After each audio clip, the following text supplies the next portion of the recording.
So I'm going to talk to you a little bit about my baits that are on my side tray today.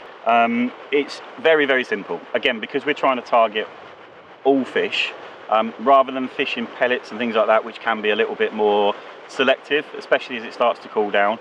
I want to be looking at catching skimmers and roach and perch. You know, what I'm trying to do is build a net full of fish, you know, build a weight.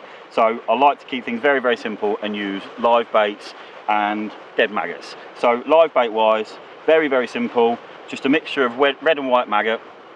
What I tend to do with these is I tend to use these on the hook, because I like a bait that's moving on the hook, and I tend to target my close in line. So I'll have two lines. My close in line's generally sort of 4 or 5 meters out, and all I'll do is I'll just throw maggots out of my hand. And what that does is that brings fish into the area.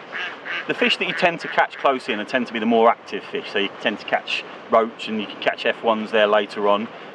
So it's good to have something going through the water all the time for them. Now on my longer line, what I tend to feed is the ground bait that we've covered before, and in that I'll mix a mixture of worms and dead maggots.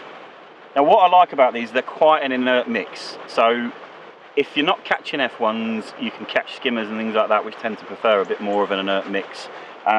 If you do have a peg full of F1s, then you can just revert to feeding maggots, which they do tend to prefer.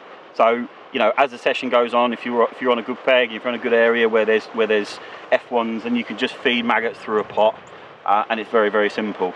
But as I say, because I like to give myself the best chance of catching everything that swims, I tend to like to put a bit of a ground bait mix in with some chopped up worms and some dead maggots.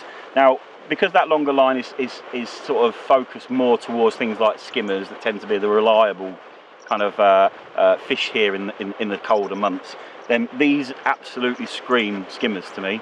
It's what I would normally use on canals and lakes when fishing for skimmers, and it works just as well on commercials. And what I do like to do is a bit of a change bait is either fish double dead red maggot on hook, or I'll fish a bit of worm. And worm could be great for picking out bigger skimmers, and you can also catch carp and F1s on them as well. So like I say, you're covering your options there.